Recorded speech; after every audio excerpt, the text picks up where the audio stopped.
देखिए, अच्छा, अब हम थोड़ा सा नया टॉपिक कर रहे हैं, स्टार्ट कर रहे हैं। ठीक है, अभी और भी बुक्स बाकी हैं। वो एक्चुअली में क्या है, वो छोटे छोटे कॉन्सेप्ट है। वो कभी एग्जाम में आ जाते हैं, कभी नहीं आ जाता, बट इंपॉर्टेंट है, वो करेंगे। लेकिन अभी एक इंपॉर्टेंट टॉपिक है, फाइनल अकाउंट। तो अभी हम क्या कर रहे हैं, हम एक बेसिक पैटर्न कंप्लीट कर रहे हैं। जैसे हमने कवर किया, सबसे पहले हमने रिकॉर्डिंग पढ़ा कि एक फेज होता है रिकॉर्डिंग करने का। फिर हम उसे क्लासिफिकेशन करते हैं, बंटवारा करते हैं, अलग अलग अकाउंट्स में बांटते हैं। क्लासिफिकेशन के बाद आपका आता है समराइजिंग, और समराइजिंग के बाद आता है एनालाइजिंग। ये शुरू से पढ़ते आ रहे हैं कि अकाउंटिंग के ये स्टेप्स होते हैं जो चार पार्ट में डिवाइड होते हैं। हमें स्टार्ट करना है रिकॉर्डिंग से। रिकॉर्डिंग का मतलब हम यहाँ पे कुछ फाइल्स बनाते हैं, कुछ चीजें बनाते हैं जिसको हम जर्नल एंट्रीज कहते हैं। वो कर चुके हैं हम। एक टेबल बनाते हैं जिसमें 5 कॉलम होते हैं, date, particular, LF, debit, credit, उसको हम जर्नल का नाम देते हैं। ये पहला पैटर्न होता है। अगर आपको एंट्री दिख रही है कि आज परचेज हुआ है सुबह, तो परचेज की सबसे पहले आपको purchase account debit to cash account की एंट्री करनी पड़ेगी, या purchase account debit to bank account की एंट्री करनी पड़ेगी। ठीक है, आज सैलरी पे करिए तो salary account debit to bank की एंट्री करनी पड़ेगी। तो वो एक पैटर्न होता है। जर्नल एंट्री को देखकर कंपनी में लेजर पोस्टिंग होती है, वो सेकंड पॉइंट होता है क्लासिफिकेशन। लेजर पोस्टिंग्स का मतलब जितने नाम आपको जर्नल टेबल में दिख रहे हैं उतने नाम के अलग अलग अकाउंट बनने लग जाएंगे। तो नाम बढ़ते रहेंगे, अकाउंट बढ़ते रहेंगे। अकाउंट माने लेजर, लेजर माने अकाउंट। ठीक है, तो लेजर अकाउंट एक ही बात है। तो हर नाम का अलग शब्द का अकाउंट बनेगा। जैसे सैलरी का अकाउंट अलग बनेगा, डिस्काउंट रिसीव का अलग बनेगा, डिस्काउंट अलाउड का अलग बनेगा। उसमें भी हमने टी फॉर्मेट देखा। यहाँ पे इन्वेंट होता है नया फॉर्मेट, टी फॉर्मेट यहां से शुरू होता है। आप पहली बार टी फॉर्मेट को लेजर में पढ़ते हो कि बीच में एक पार्टीशन होता है, लेफ्ट हैंड साइड और राइट हैंड साइड आपको बराबर दिखती है। ठीक है, जिसमें आपका date, particular, LF, debit, debit में भी आता है, और date, particular, LF, debit, credit, credit में भी आता है। डेबिट और क्रेडिट चेंज होते हैं, बाकी सारे कॉलम सेम रिपीट होते हैं डेबिट में, क्रेडिट में। तो टोटल यहाँ पर 8 कॉलम हो जाते हैं, 4 डेबिट में, 4 क्रेडिट। ये लेजर पोस्टिंग आता है। लेजर पोस्टिंग के साथ ही हम बुक्स पोस्टिंग भी पढ़ते हैं। बुक्स पोस्टिंग्स में आपका काम आ जाता है, जितनी भी किताब हम बनाते हैं, जितनी भी हम बुक्स क्रिएट करते हैं, जैसे हम कैश बुक बनाते हैं, परचेज बुक बनाते हैं, सेल बुक बनाते हैं, इस तरह की हम बुक्स क्रिएट करते हैं। उसमें से हमने अभी कैश बुक देखा है। कैश बुक का मतलब जिसमें कैश की, बैंक की और डिस्काउंट की तीनों प्रकार की एंट्रीज आती है। इसीलिए अमाउंट वाले कॉलम तीन तीन हो जाते हैं, triple column cash book. 2 column cash book में अमाउंट 2 कॉलम हो जाते हैं, और 1 कॉलम कैश बुक में सिर्फ कैश का सिंगल कॉलम आता है अमाउंट का। डेट, पर्टिकुलर, एलएफ तो एक ही एक आते हैं डेबिट में और क्रेडिट में, लेजर की तरह। लेकिन डबल कॉलम और ट्रिपल कॉलम में अमाउंट के कॉलम डबल और ट्रिपल होने लग जाते हैं। वो अकॉर्डिंगली हमने कैश बुक देख लिया। अब हम थोड़ा सा आगे बढ़ रहे हैं। टॉपिक तो इसके भी कुछ ना कुछ है, अभी थ्योरेटिकल कॉन्सेप्ट है कि अकाउंटिंग फीचर्स क्या होता है, अकाउंटिंग कॉन्सेप्ट क्या होता है, वो अभी हमने पढ़े नहीं है, वो हम धीरे धीरे पढ़ेंगे, सारी चीजें आएंगी। ऐसे इस कॉन्सेप्ट में जो क्लासिफिकेशन है, इसके अंदर भी एक दो पॉइंट्स है जो और आपको पढ़ने हैं। लेकिन हम एक बेसिक सीक्वेंस जो हाईली इंपॉर्टेंट है एग्जाम के लिए भी, और आपका समझना बहुत इंपॉर्टेंट है क्योंकि वो एक से मिले जुले कॉन्सेप्ट है, उसको पहले हम चेन को पहले खत्म कर। तो वो चेन में एक समराइजिंग का पॉइंट और आता है, उसके बाद आपका वो चेन खत्म हो जाएगा। फिर हम चेन से जो सेपरेटेड टॉपिक्स है उसे पढ़ना स्टार्ट कर देंगे। ठीक है, तो समराइजिंग में एक पॉइंट आता है आपका फाइनल अकाउंट, जो आप अब स्टार्ट कर रहे हो। फाइनल अकाउंट का मतलब होता है, अगर मैं कॉन्सेप्चुअल बेसिस पे बताऊं तो एक कंपनी जो रियल टाइम कंपनी है वो अपनी जर्नल एंट्री, डेबिट, क्रेडिट को रिकॉर्ड करती है। वो जर्नल एंट्री रिकॉर्ड करने के बाद उसकी लेजर पोस्टिंग क्यों करती है?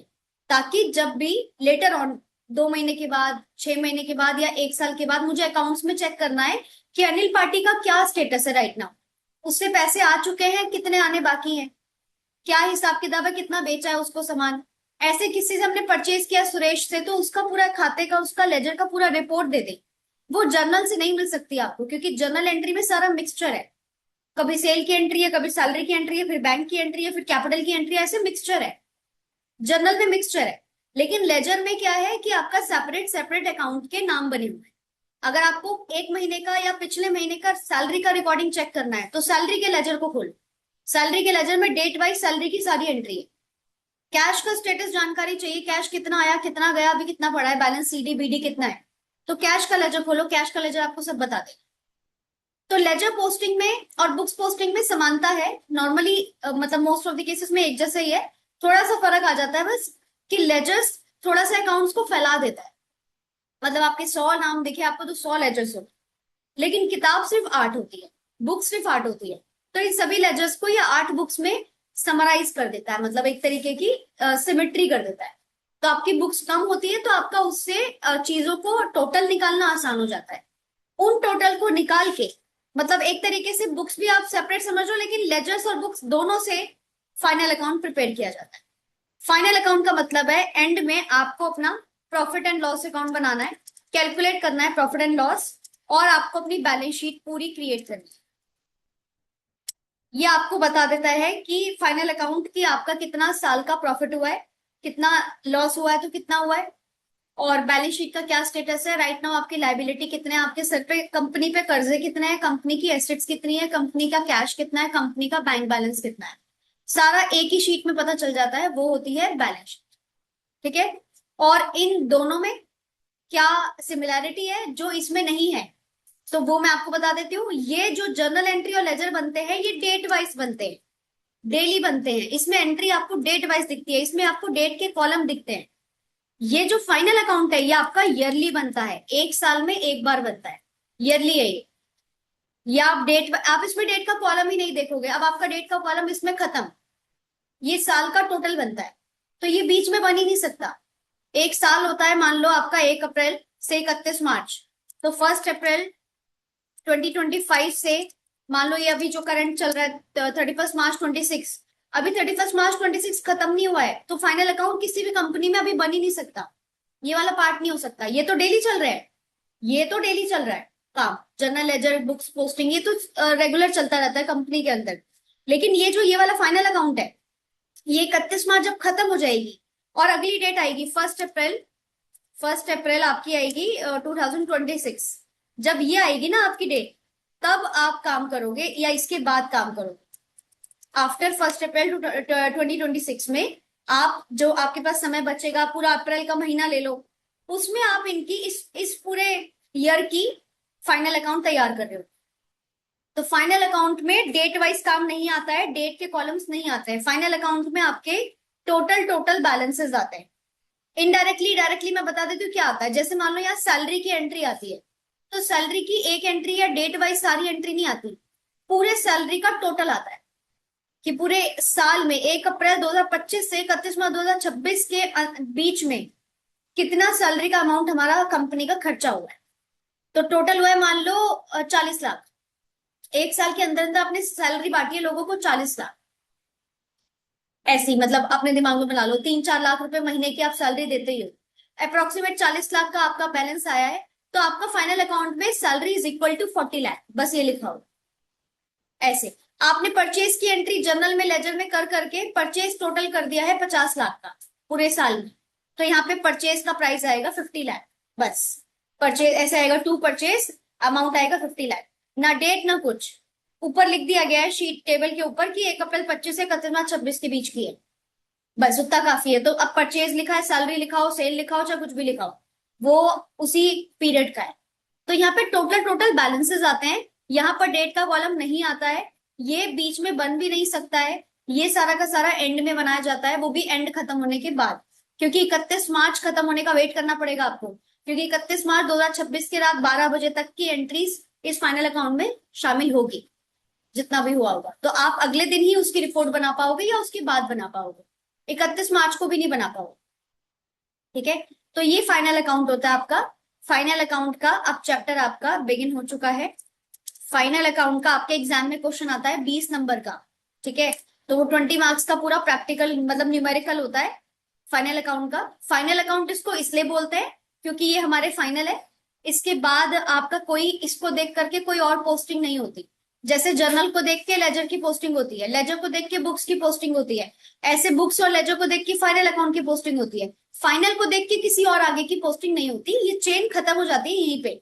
ये जो चेन आप पढ़ रहे थे एक दूसरे से देखकर जो बन रही है, वो यहाँ फाइनल अकाउंट पे एंड हो जाती है। और वो भी एंड कहाँ होती है, बैलेंस शीट। ये बिल्कुल लास्ट है आपकी, ये जो बैलेंस शीट है ये एकदम आखिरी शीट होती है कंपनी की एक साल की। फिर अगले साल का डेटा फिर से चालू होगा, नई किताबें बनेंगी, नई जर्नल बनेगी, नई लेजर्स बनेगी, नई बुक्स बनेंगे। फिर जब 2027 आएगा तो फिर उस साल की बैलेंस शीट बनाई जाएगी, फाइनल अकाउंट बनाया जाएगा, ऐसा हर साल चलता है ऐसे। और ये 1 साल के ही चलते हैं, ये 5 साल 10 साल 2 साल ऐसे नहीं चलते, ये 1 1 साल के पैटर्न में चलते हैं। तो ये फाइनल अकाउंट है आपका, इसीलिए बस इसका नाम फाइनल है।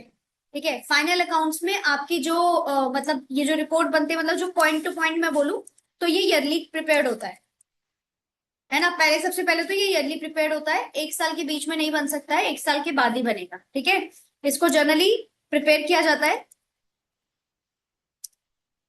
आफ्टर 1 अप्रैल 2026 या जो भी होगा आफ्टर 1 अप्रैल, जो कि न्यू ईयर होगा, नया साल फाइनेंशियल ईयर, उसके बाद ही 1 तारीख के बाद ही प्रिपेयर किया जाएगा। तो जानबूझ के इस तरीके से डेट्स भी गवर्नमेंट के द्वारा ऐसी ही निकाली जाती है। जैसे 1 साल की जब फाइनल अकाउंट बैलेंस शीट वगैरह तैयार हो जाएगी, तो जीएसटी की सालाना और इनकम टैक्स की सालाना रिटर्न का कैलकुलेशन हो पाएगा। तो ये उसकी डेट्स भी ऐसी देती है गवर्नमेंट। जैसे इनकम टैक्स रिटर्न की डेट देती है सितंबर में, मतलब वो अलाउ करती है कि आप अप्रैल मई जून जुलाई अगस्त तक आप अपना रिटर्न का जो करना है 4 5 महीने में, जो ठीक करवाना है, जो मिस्टेक्स है उसे एरर को क्लियर कराना है, ये कराओ। और फिर जाके जो आपका सितंबर की डेट निकलेगी, उस डेट में आप अपना जो आपकी आईटीआर की रिटर्न है जो भी है वो पे करो। तो रिटर्न तो तब बना पाएंगे जब आपका फाइनल अकाउंट पूरा अच्छे से प्रिपेयर्ड होगा बिना किसी मिस्टेक। उसी बात के लिए वो ऐसे 1 2 दिन का टाइम नहीं देती, पूरे 4 5 महीने का टाइम देती है गवर्नमेंट। बिल्कुल ऐसे नहीं निकालती कि 1 अप्रैल 2025 से 31 मार्च 2026 की रिटर्न की डेट है 25 अप्रैल 2026, ऐसे नहीं करती। सितंबर में डेट निकलेगी, आपके पास टाइम है, आप पूरा पेमेंट मतलब कैलकुलेट करो। तो ऐसे तो ये प्रिपेयर किया जाता है इसके बाद। और इसमें डेट का कॉलम नहीं आता, यहाँ पे टोटल वैल्यूज आती है। यहाँ पे आपको हमेशा टोटल वैल्यूज का सामना करना पड़ेगा, वही मिलेंगे आप। तो फाइनल अकाउंट बेसिकली आपसे 4 चीजें बनवाएगा। पहली, ट्रायल बैलेंस। एक ट्रायल बैलेंस आता है, सबसे पहले ये आपसे वो प्रिपेयर कराएगा। फाइनल अकाउंट का जो शुरुआत होता है ट्रायल बैलेंस से होता है, पहला पेपर वही होता है। ठीक है, ट्रायल बैलेंस का मतलब होता है कि आपको यहाँ पर जितने भी कंपनी मतलब पूरी कंपनी के जितने भी इनकम एक्सपेंस है, जितनी भी एसेट लाइबिलिटी है, आपको यहाँ पर सब दिखाई देगा। तो मतलब क्या आता है इसमें कि it records all total values of accounts या लेजर्स।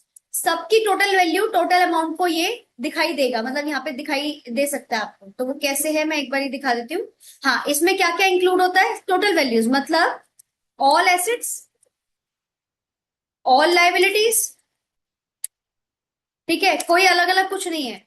कोई जैसे कैश बुक में कैश बैंक और डिस्काउंट आता है, इसमें सब आता है, पूरे साल का सारा सामान आएगा इसमें। सारे एसेट, सारी liability, all expenses, direct indirect both, all incomes, और जो फुल कैपिटल है आपका, सबका अमाउंट आता है टोटल। तो इसमें कोई परहेज नहीं है कि ये 2 चीजें आएंगी ये 2 चीजें नहीं आएंगी। ट्रायल बैलेंस एक ऐसा होता है जिसमें सब कुछ रिकॉर्ड होता है, पूरे साल का आपका asset liability expense income capital, पांचों के पांचों आते हैं, और अकाउंटिंग टर्म्स होते हैं ये 5 है, तो सारा ही आ गया मतलब। ठीक है, सबका टोटल वैल्यू आता है। दूसरा दूसरा ऑप्शन आपके पास है ट्रेडिंग अकाउंट। सेकंड बोलते हैं हम ट्रेडिंग अकाउंट।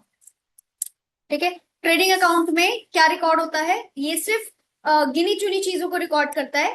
ट्रेडिंग अकाउंट एक ऐसा होता है जो टी फॉर्मेट में बनता है। यहाँ पर जो फॉर्मेट यूज होता है वो टी फॉर्मेट यूज होता है। ये टी फॉर्मेट में नहीं बनता, ये सिर्फ 2 3 4 कॉलम है, एक सीरियल नंबर है, एक पर्टिकुलर है, एक डेबिट एक क्रेडिट है, बस। ट्रायल बैलेंस ऐसे बनता है। अभी मैं इसका बना के दिखा देती हूँ आपको। ट्रेडिंग अकाउंट बनता है टी फॉर्मेट में, बीच में पार्टीशन होगा, एक लेफ्ट हैंड साइड होगी डेबिट और एक राइट हैंड साइड होगी क्रेडिट। जब भी टी फॉर्मेट यूज हो रहा है तो डेबिट क्रेडिट यूज होगा। ठीक है, तो यहाँ पर डीआरसीआर फॉर्मेट बनता है, इसमें भी ऐसे पर्टिकुलर डेबिट पर्टिकुलर क्रेडिट के फॉर्मेट आते हैं। ये टी फॉर्मेट में क्या रिकॉर्ड होता है, it records only, it records only, ये सारी चीजें रिकॉर्ड नहीं करता, ये गिनी चुनी रिकॉर्डिंग करता है। पहला, all direct expenses, all in direct incomes. तो डायरेक्ट एक्सपेंस और डायरेक्ट इनकम को ही रिकॉर्ड करता है, इसे कहते हैं ट्रेडिंग। यहाँ पे आपने 5 चीजें देखी है, इसमें से ये 2 उठा लो, इनमें से भी डायरेक्ट वाले उठा लो, वो जाते हैं trading. Direct expense direct income, तो कौन से बच गए एक्सपेंस इनकम में, कौन से वाले एक्सपेंस इनकम बच गए, इनडायरेक्ट, वो जाएंगे पी एंड एल। अगला बनेगा इसका तीसरा, ये बनेगा आपका प्रॉफिट एंड लॉस। ठीक है, प्रॉफिट एंड लॉस अकाउंट जो बनता है इसमें भी टी फॉर्मेट यूज होता है, सेम जो फॉर्मेट यूज होगा वो आपका टी फॉर्मेट यूज होगा। और इसमें जो फाइल्स रिकॉर्ड्स होंगी, it records only indirect expenses. ठीक है, ऑल इनडायरेक्ट इनकम्स, जितने भी इनडायरेक्ट एक्सपेंस इनडायरेक्ट इनकम है वो इसमें बटेगा। इसका मतलब आपके ट्रायल बैलेंस में 5 चीजें थी, इसमें से ये 2 चीजें हो गई, बिजी कर दी हमने। Direct expense direct income trading में, indirect expense indirect income PNL.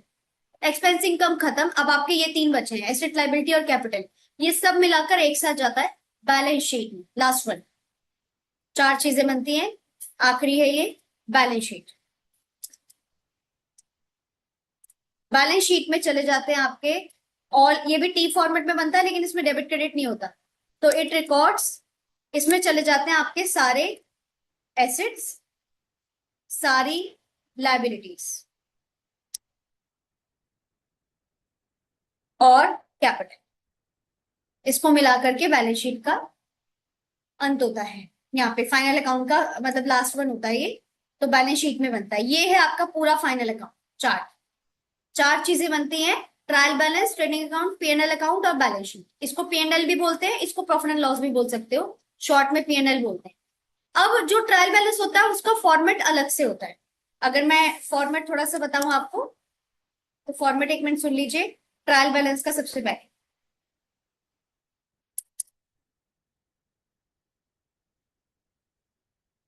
Trial balance का सिंपल फॉर्मेट है ना, मतलब ऐसे left hand side right hand side का कोई चक्कर नहीं है, सिंपल फॉर्मेट में ट्रायल बैलेंस बनता है।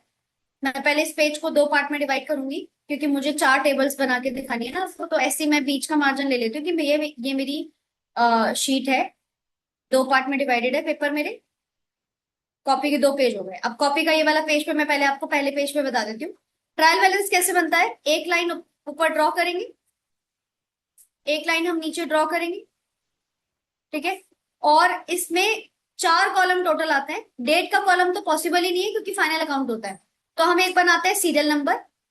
यहाँ पे लास्ट में बनता है एक क्रेडिट साइड में, जैसे जर्नल एंट्री में बनता है, और एक बनता है डेबिट, और ये बीच वाला पर्टिकुलर, खत्म। यही 4 कॉलम में आपका ट्रायल बैलेंस खत्म। तो एक कॉलम है डेट का,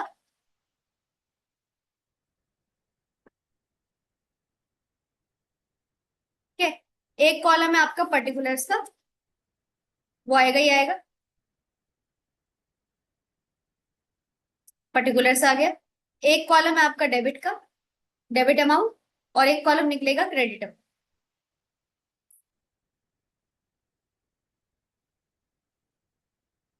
क्रेडिट अमाउंट। बस कोई एलएफ नहीं है, कोई जेएफ नहीं है इसमें, सिंपल 4 कॉलम बनेंगे, डेबिट क्रेडिट पर्टिकुलर डेट। ये आपका ट्रायल बैलेंस है। ठीक है, सबसे ऊपर हेडिंग बना देते हैं for the year, for this this this ऐसे करके, और ट्रायल बैलेंस ऊपर लिख देते हैं। बस कौन से ईयर का है वो ईयर उसके नीचे मेंशन कर देंगे, बीच में हम ट्रायल बैलेंस मेंशन कर देंगे।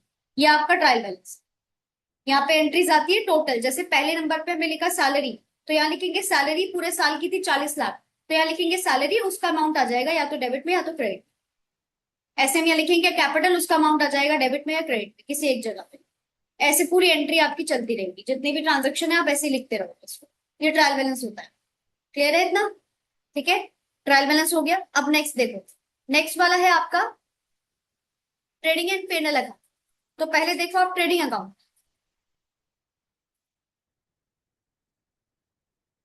ट्रेडिंग के लिए भी सेम बनाना है, पर्टिकुलर ऊपर बनाना है पहले,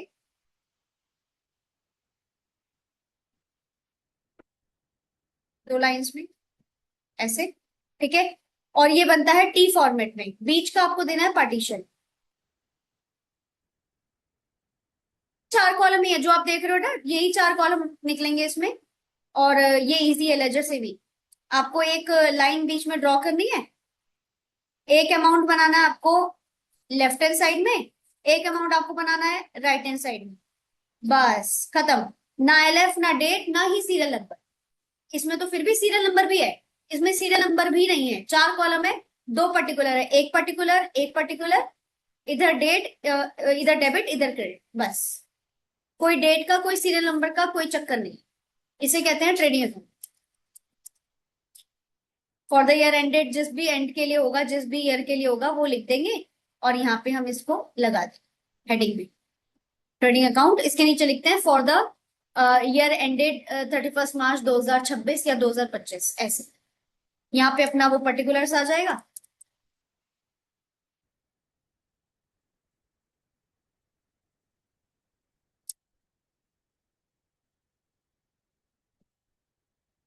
ठीक है, सेम पर्टिकुलर यहाँ पे आ जाएगा आपका, और एक अमाउंट आ जाएगा आपका डेबिट, एक अमाउंट आ जाएगा क्रेडिट, बस।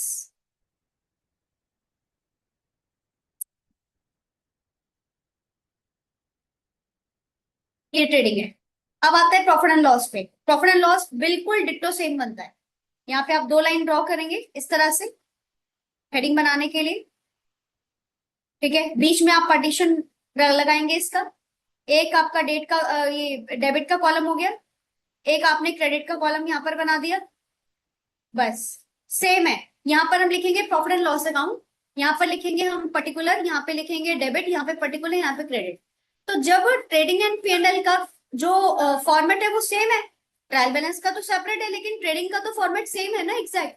तो हम इसे अलग अलग नहीं बनाते, हम इसे एक ही शीट में बनाते, क्योंकि फॉर्मेट सेम है। हम यहाँ से ये वाला जो ये जो दो लाइन है, इसे आप सेपरेट कर दीजिए, हटा दीजिए यहाँ से, और यहां से लाइंस हटाकर इसी को ही थोड़ी सी लंबी लाइन ले जाते हैं नीचे, पूरे पेज पे ले जाते हैं इसको जोड़ते हुए, ताकि आपको हेडिंग दोबारा ना बनानी पड़े।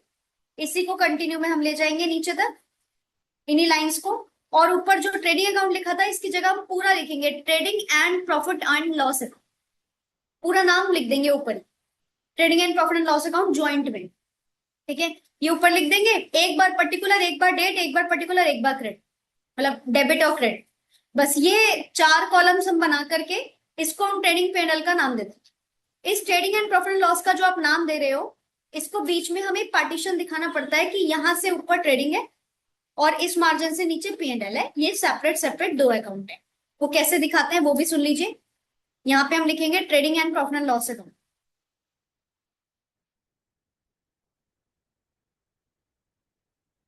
इसका हमें अकाउंट जो है वो नहीं चाहिए, यहाँ से आप इसको हटा देंगे।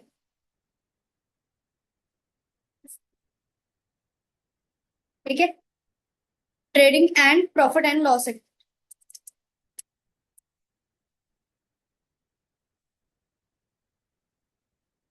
अब वो जितने दो लाइन में आया तो उसको दो लाइन में लिख दीजिएगा, इस तरह से आएगा सेंटर में। ठीक है, अभी अलग अलग लिखा है तो ऊपर नीचे हो गया, ऐसे सेंटर में आप पूरा लिखेंगे तो पूरा नाम आएगा trading and profit and loss account पूरा। ये आपका एक अकाउंट हो गया पर्टिकुलर। अब इसमें मैंने बोला कि आपको एक मार्जिन जो है वो सेट करना पड़ता है।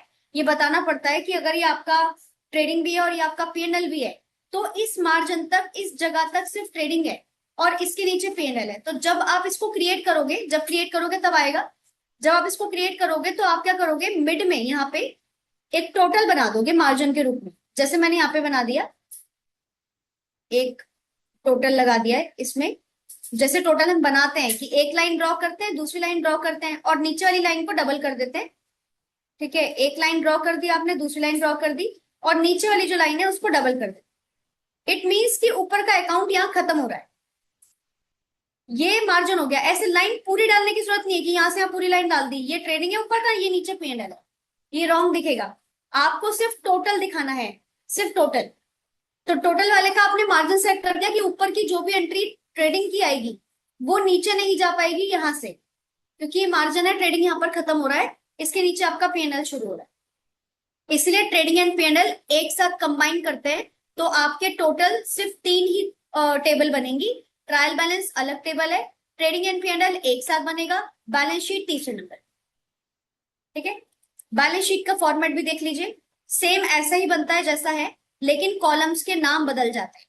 देखिए, ये भी टी फॉर्मेट की तरह दिखेगा, लेकिन कॉलम्स के नाम बदल जाएंगे। ये बैलेंस शीट है, ये ऊपर की हेडिंग के लिए हो गया, बीच में पार्टीशन देंगे क्योंकि टी फॉर्मेट में है, लेकिन इसमें बैलेंस शीट में कोई भी डेबिट क्रेडिट नहीं आता है।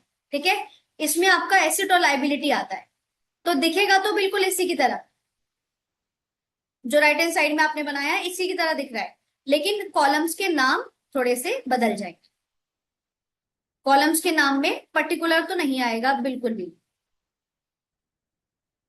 यहां पर आएगा आपके लेफ्ट हैंड साइड में liabilities,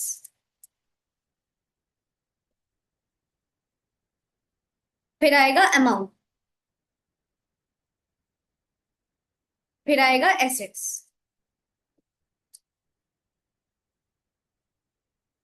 then amount. No debit, no credit, no particular. Date तो किसी में है ही नहीं, इसको हम बैलेंस शीट का नाम दे देंगे ऊपर। Balance sheet for the year ending this ऐसे करके कुछ पीरियड का नाम मेंशन कर देंगे, ये बैलेंस शीट। ये आपके टोटल अकाउंट्स है। ट्रायल बैलेंस ऐसा बनेगा, ट्रेडिंग एंड पीएनएल ऐसा बनेगा, ठीक है, बैलेंस शीट ऐसे बनेगी।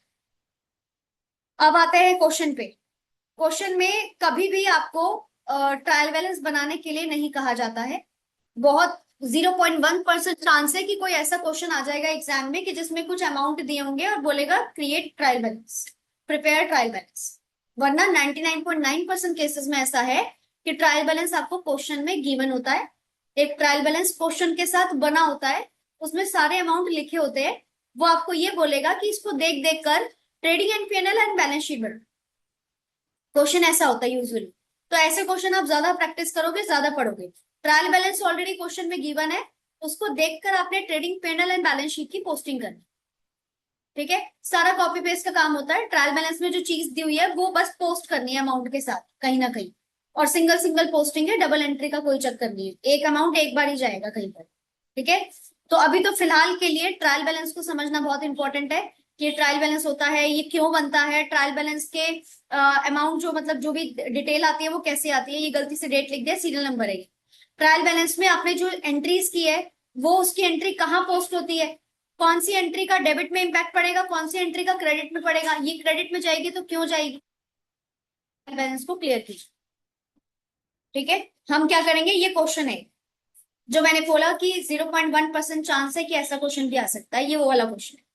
Prepare trial balance from the following balances extracted from the books of the Sudha करस करके कोई पर्टिकुलर पर्सन है या कोई कंपनी है, उसका हमने कोई एक्सट्रैक्ट किया है, कोई फाइल्स निकाली है 31 मार्च 2018 तक की।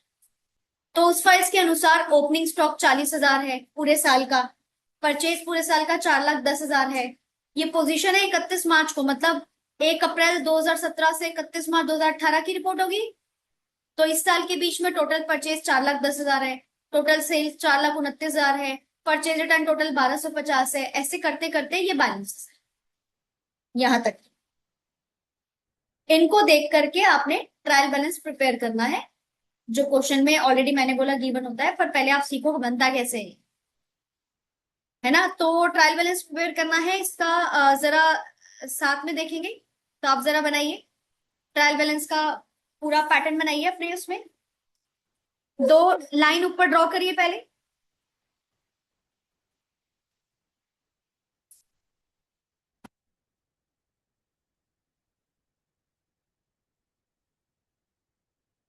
प्लीज।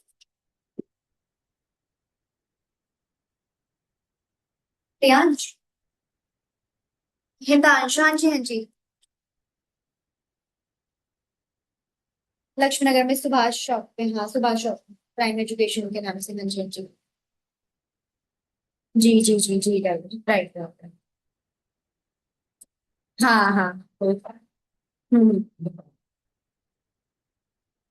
हाँ, मैं एक काम करती हूँ, आपको भी आधे घंटे में एक बार कॉल बैक करके बताती हूँ फैकल्टी का स्केड्यूल देख के। ठीक है, वो वैसे कभी भी आ सकते हैं between 3 to 7।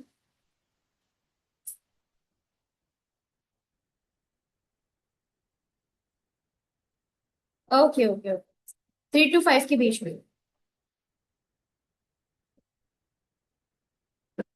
Okay. Hmm. Okay, मैं समझ गई। हम्म।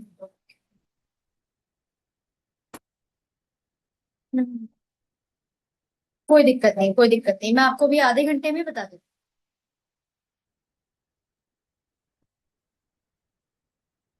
Okay okay okay. Okay done. बता देते। हाँ मैं भेज देती हूँ, मैं आपको भेज देती हूँ सारा।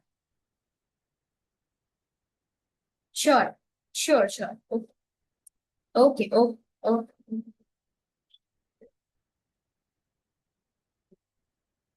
तो ये आपका हो गया कॉलम सीरियल नंबर, ये पर्टिकुलर, ये डेबिट और ये क्रेडिट।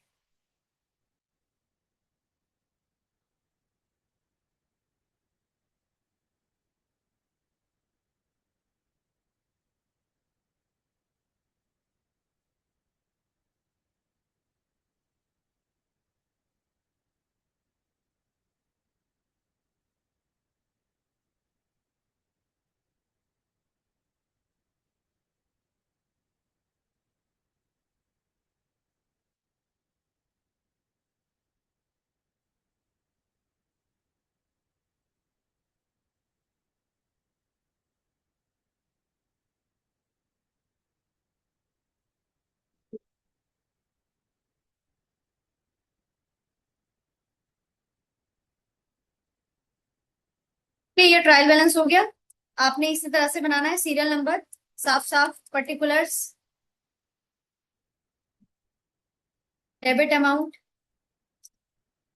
ऐसे डेबिट रुपीस और क्रेडिट रुपीस। बस ये आपका ट्रायल बैलेंस।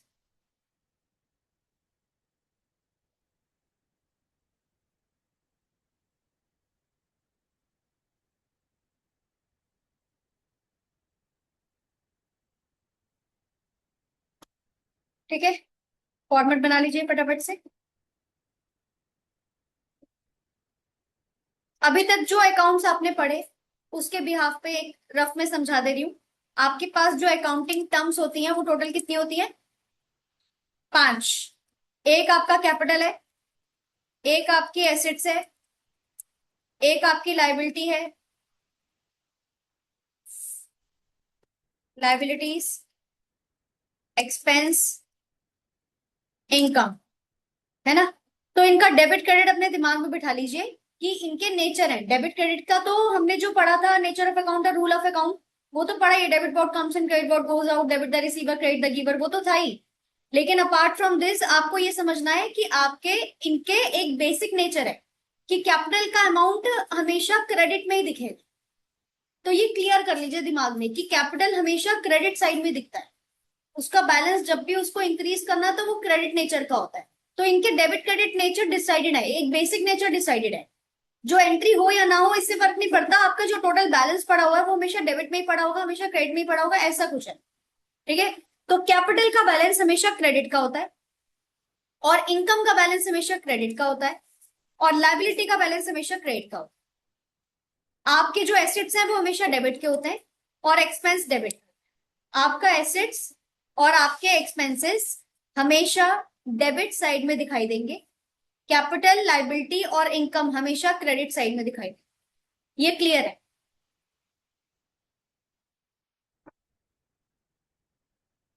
इसमें क्या आया है, क्या गया है, क्या बढ़ा है, क्या घटा है, इससे कोई लेना देना ही नहीं है।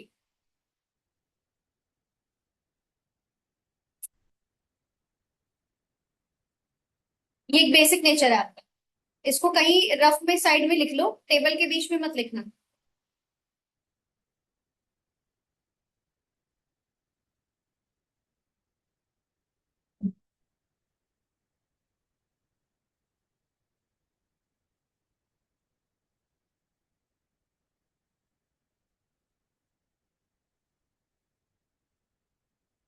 ठीक है, तो ये है। अब इसके हिसाब से आप समझ जाइए, अगर आप ये क्वेश्चन देख के पहचान पा रहे हैं कि आपका जो परचेज होता है वो क्या है, सेल होता है वो क्या है, तो आप इसका डेबिट क्रेडिट का नेचर भी पहचान जाएंगे। एग्जाम्पल, जैसे सेल आपकी इनकम है, एक्सपेंस है? इनकम है, तो 4,29,000 डेबिट या क्रेडिट में जाएंगे, ये डिसाइड करेगा, क्योंकि इनकम क्रेडिट में जाती है। इसका मतलब सेल आपका वैल्यू अमाउंट का इनकम का है, मतलब इनकम साइड में जाएगा वो। इनकम मतलब क्रेडिट नेचर। तो जब आप यहाँ लिखेंगे सीरियल नंबर डाल के सेल्स, तो उसका अमाउंट लिखेंगे क्रेडिट। ऐसे, ये समझ गए? तो ऐसे पोस्टिंग करनी है। तो सबसे पहला है ओपनिंग स्टॉक। फर्स्ट नंबर पे ओपनिंग स्टॉक का 40,000 अमाउंट है, तो आप सबसे पहले नंबर पे लिखेंगे पहला नंबर ओपनिंग स्टॉक का, बस बिना किसी लाइन को छोड़े। कोई आराम से पहले लाइन से ही लिखना स्टार्ट कर देंगे ओपनिंग स्टॉक। अब ओपनिंग स्टॉक आपका एक तरीके का एक्सपेंडिचर माना जाता है। क्लोजिंग स्टॉक आपकी इनकम और एसेट दोनों माना जाता है, लेकिन ओपनिंग स्टॉक आपका खर्चा माना जाता है जो शुरू में आपने अपने बिजनेस में लगाया, जिससे आपका जो आपका बन रहा है, सामान बन रहा है, वो बनना स्टार्ट हुआ। ओपनिंग स्टॉक आएगा डेबिट ऑलवेज। ये ट्रेडिंग में भी जाता है परचेज के पास। तो ओपनिंग स्टॉक का प्राइस हो गया 40,000, ऑलवेज डेबिट साइड में आएगा, ध्यान रखिएगा, है ना। ऐसे आप सेकंड नाम लिखेंगे परचेज, परचेजेस, इसमें कोई टू नहीं है, कोई बाय नहीं है, सिंपल परचेज डायरेक्ट, ना अकाउंट लगाना है आगे, परचेज अकाउंट ऐसा नहीं है, खाली परचेज। तो परचेज जो वर्ड है वो एक्सपेंस है या इनकम है? एक्सपेंस है, डेबिट में आएगा आपका 4,10,000। तीसरा है सेल्स।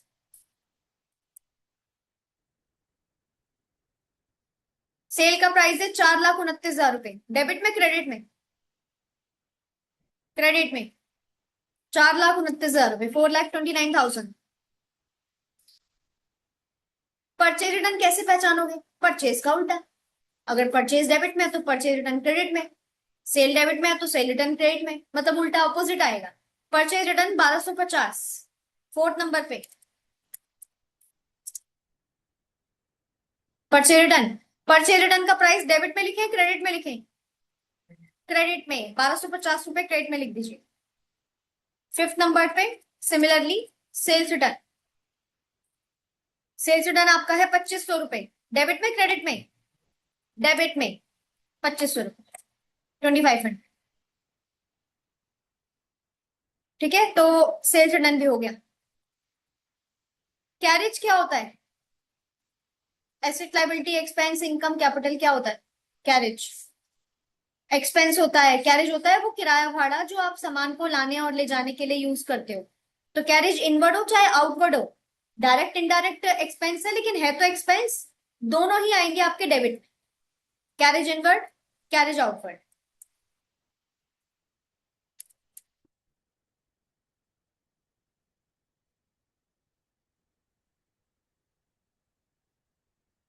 आउटवर्ड, ठीक है।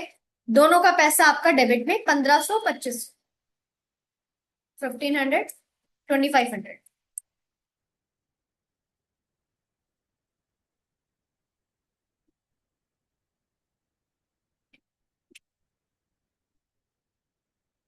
ठीक है, नेक्स्ट है बैंक का overdraft. Asset liability expense income capital, liability, तो बैंक ओवरड्राफ्ट 21,000 रुपए, डेबिट में क्रेडिट में? क्रेडिट में आती है लाइबिलिटी, 21,000 रुपए क्रेडिट में, बैंक ओवरड्राफ्ट।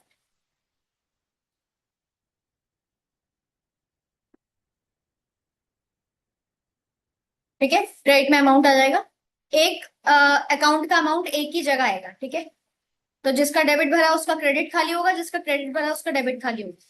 कैश क्या होता है? एसेट्स, कैश एसेट होते हैं, तो बैलेंस कहाँ आएगा? डेबिट साइड में, 4,000 रुपए डेबिट में।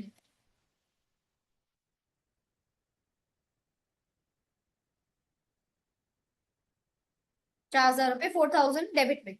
कैपिटल, अपने आप में ही कैपिटल है, कैपिटल का अमाउंट कहाँ आएगा? क्रेडिट साइड में, क्योंकि कैपिटल लाइबिलिटी और इनकम क्रेडिट होता है। 1,27,750, 1,27,750।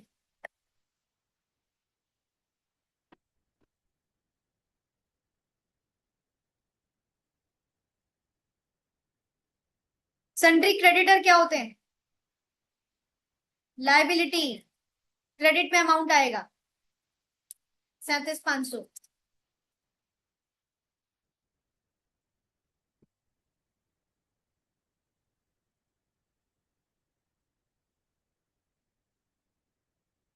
Sundry creditor 37,500।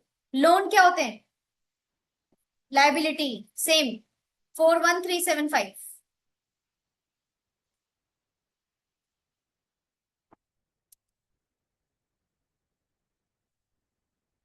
लोन्स भी डन। 41375। इन्वेस्टमेंट क्या होता है? एसेट्स।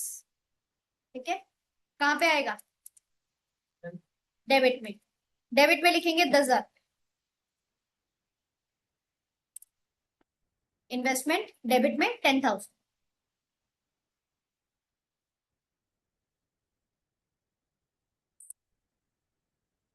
अक्रूड इनकम क्या होता है? अक्रूड इनकम मतलब एसेट, जो रुकाऊ पैसा है जो मिलना बाकी है। करंट एसेट साइड में हमने पढ़ा था 600 रुपए। तो डेबिट में क्रेडिट में? डेबिट में। एक्रूड इनकम डेबिट में 600 रुपीज।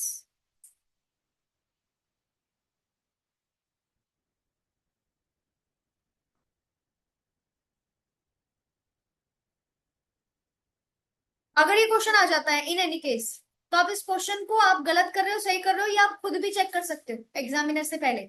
आप ये क्वेश्चन पूरा कर लो, लास्ट एंट्री करते करते फिर आप टोटल करो, डेबिट का आपके क्रेडिट के इक्वल आएगा, एग्जैक्ट इक्वल आएगा। अगर डिफरेंस आ रहा है तो आपने कुछ अमाउंट इधर की जगह इधर, इधर की जगह इधर चढ़ा दी।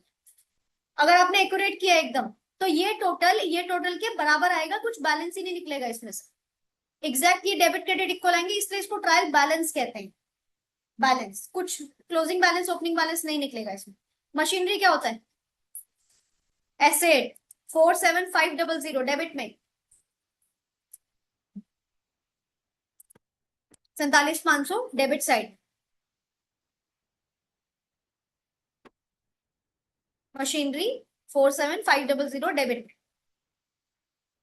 ठीक है, नेक्स्ट ड्रॉइंग्स। ड्रॉइंग्स क्या होता है मैं आपको बता देती हूँ। एसेट लाइबिलिटी में से याद मत करो, कैपिटल से माइनस होता है, तो कैपिटल का ऑपोजिट होता है। ड्रॉइंग्स हमेशा कैपिटल का ऑपोजिट होता है। कैपिटल डालते हो आप किधर साइड में? क्रेडिट में। तो ड्रॉइंग्स किधर आएगा? डेबिट में। ड्रॉइंग्स 10,000 डेबिट में लिख दीजिए। ड्रॉइंग्स वो पैसा होता है जो आपने घर के लिए निकाल लिया। डेबिट में लिख दीजिए 10,000।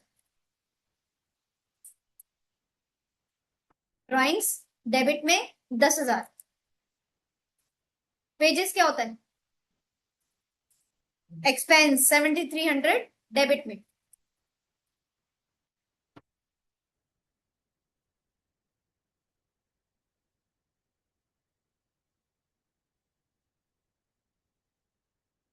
Pages 7,300 debit. Salaries same 11,000। 11,000 debit.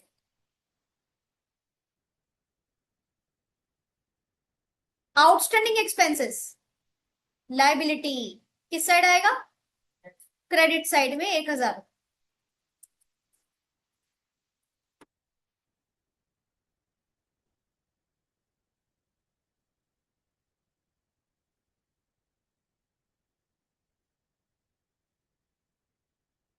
Outstanding expense 1,000 credit में। प्रीपेड एक्सपेंस एसेट्स डेबिट में 750। पहले पे कर दिए, आपके फायदे हैं। एडवांस पेमेंट कर दिया, 750 रुपये डेबिट।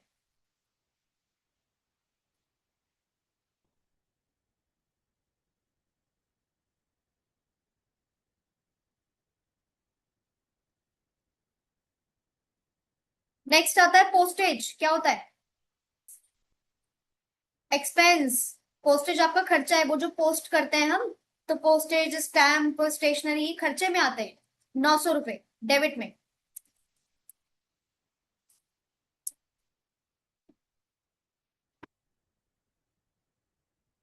900 डेबिट में। डिस्काउंट रिसीव क्या होता है? इनकम किस साइड आएगा? क्रेडिट साइड में 375।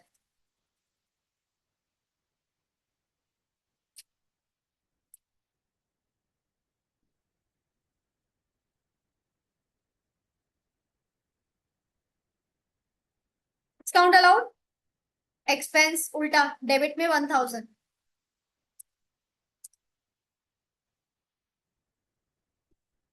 1,000 डिस्काउंट अलाउड डेबिट में 1,000 रुपीज। बैड डेब्ट लॉस होता है, ये एक्सपेंस ट्रीट करना है आपको, लॉस होता है, लॉस सारे एक्सपेंसिव आने जाते हैं। तो बैड डेब्ट डेबिट में 750 रुपए। स्पीड भी ध्यान रखनी है आपको, बहुत स्पीड में काम करना है। बैड डेब्ट 750 डेबिट में। सन्ड्री डेटर क्या होता है? एसेट्स 1 लाख डेबिट में।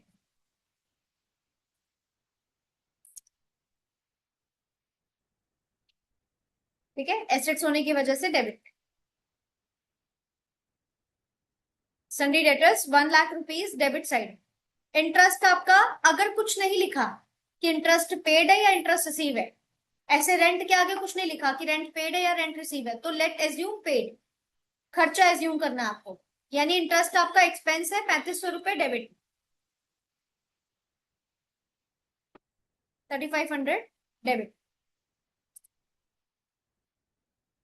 हेलो। हाँ जी, हाँ जी। ओ,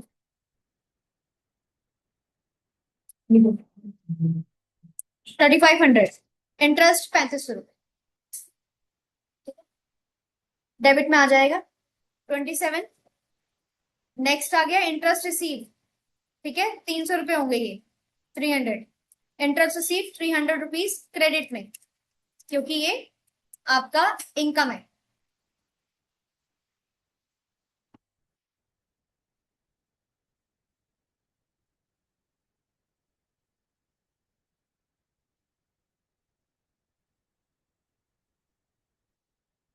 इंटरेस्ट रिसीव 300 रुपए क्रेडिट में। प्रोविजन फॉर बेड डेब्ट क्या होता है? जो बुरे डेटर होते हैं, यानी कि ये वाले, ये तो बुरे डेटर हो ही गए, मतलब कुछ लोगों ने हमारा पैसा मार लिया, वो अब हमें पैसा वापस नहीं कर पाएंगे इस साल। 750 रुपए अमाउंट है उसका। लेकिन हमने शुरू में जब हमने बिजनेस स्टार्ट किया होगा या हमने साल स्टार्ट किया होगा, तब हमने एक अनुमान लगाया होगा, उसे प्रोविजन कहते हैं। अनुमान लगाया होगा कि इतने पैसे मेरे मारे जाएंगे इस साल। अपने पुराने बिहेवियर को देखकर, अपने पुराने सालों को देखकर हमने एक एक्सपेक्टेड अमाउंट तय किया शुरू में। वो अमाउंट था 1750, या वो अमाउंट होगा, मान लो 750 और ऐड कर लो, ज्यादा होगा। तो हमने ये देखा कि जो हमने अनुमान लगाया था, कि हमने अनुमान लगाया था 1000 रुपए, और लोगों ने मेरे 200 रुपए मान लिए इस साल, तो 800 रुपए अनुमान तो तुम्हारा झूठ साबित हो गया ना, यानी अनुमान वो बच गया आपका। तो वो जब अनुमान हम लगाते हैं, यानी कि जो प्रोविजन जब हम बनाते थे वो खर्चा था, लेकिन क्योंकि अब वो बच गया, क्योंकि हमारे एक्सपेक्टेशन से कम डेटर मारे गए, कब कम हुए बेड डेट, तो बचे हुए पैसे को हम इनकम ट्रीट करते हैं। प्रोविजन दो तरह के होते हैं, जो साल में शुरुआत में लगाया गया प्रोविजन है उसे एक्सपेंडिचर कहते हैं, क्योंकि हमने अभी अपना लॉस खुद ही तय कर लिया कि इस साल मेरे को इतने पैसे नहीं आएंगे। फिर लास्ट में देखते देखते हमने अंत में देखा कि जितना हमने सोचा था उससे कम पैसे मारे गए, तो बचा हुआ अमाउंट तो आपको उल्टा दिखाना पड़ेगा ना, कि वो अनुमान आपका बच गया। तो ये बचा हुआ अनुमान है। आपको कैसे पता चला कि ये बचा हुआ है या अभी बनाया है? क्योंकि जो टेबल के अंदर अमाउंट दिए जाते हैं वो प्रोविजन पुराना वाला होता है, फॉर श्योर। जो अभी बनाया होगा उसे हम एडजस्टमेंट में नीचे देखेंगे, जो हम अभी प्रोविजन इस साल बनाएंगे, नया प्रोविजन, तो ये ओल्ड प्रोविजन है। ओल्ड प्रोविजन को हम इनकम ट्रीट करते हैं। 1750 रुपए लिखिए इनकम साइड में, provision for bed date 1750 income में आएगा, क्रेडिट में आएगा ये। ठीक है, डेबिट में नहीं। ये ओल्ड वाला प्रोविजन है तो ये क्रेडिट साइड में आएगा, 1750 रुपए क्रेडिट साइड। लास्ट फर्नीचर क्या होता है? एसेट 7500 डेबिट में।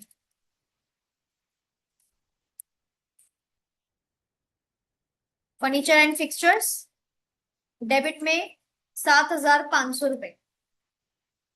बस अब जहां पे आपने ये टर्म खत्म किया 29 पे, लास्ट है ये। हाँ, 29 पे हमने खत्म किए लास्ट। अब इसका आप एक लाइन और छोड़ के बस साफ साफ दो टोटल बनाएंगे। ठीक है, टोटल का मतलब मैंने तो यहाँ कलर दे दिया है हाईलाइट करने के लिए, आपको एक लाइन डाल के दूसरी लाइन डाल के उसको डबल कर देना है। और एक साथ बना लो लाइनें दोनों को जोड़ते हुए। ठीक है। अब आपको क्या करना है, डेबिट का टोटल करो और क्रेडिट का टोटल करके यहाँ पे लिखो कितना आ रहा है। हाँ, 5 मिनट और चलेगी, लेकिन इसमें टेस्ट भी है तो ज्यादा बच्चे हैं सर के।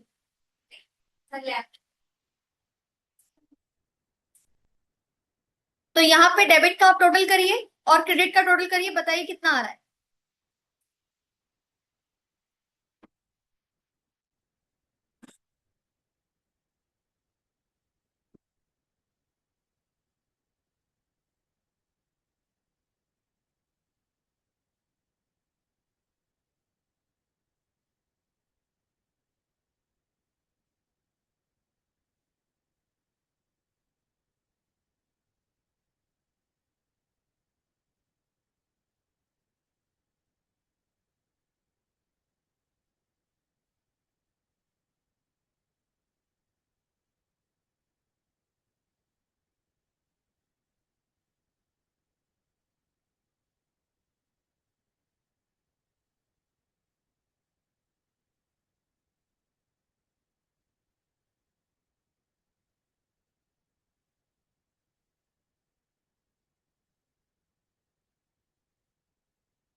हम्म। 6 लाख कुछ आएगा। कितना आया। हाँ, डेबिट का टोटल आएगा 6,61,300 रुपीज। देखो टोटल में क्या मिस्टेक हो रही है। यहाँ पे एंट्रीज आसान होती है, टोटल में फंस जाते हैं हम हमेशा। ये नॉर्मली होता है, तो बहुत बारीकी से जीरोस का ध्यान रखना है। एक जीरो कम एक जीरो ज्यादा होता है तो सारा अमाउंट चेंज हो जाता है।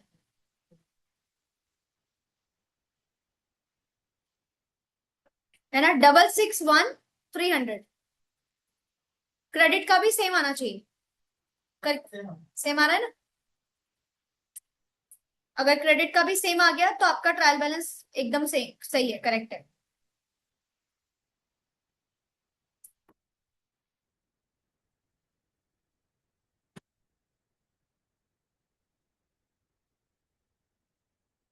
इसके आपके 2 क्वेश्चंस मिलेंगे, दोनों बना के आपने लेके आने।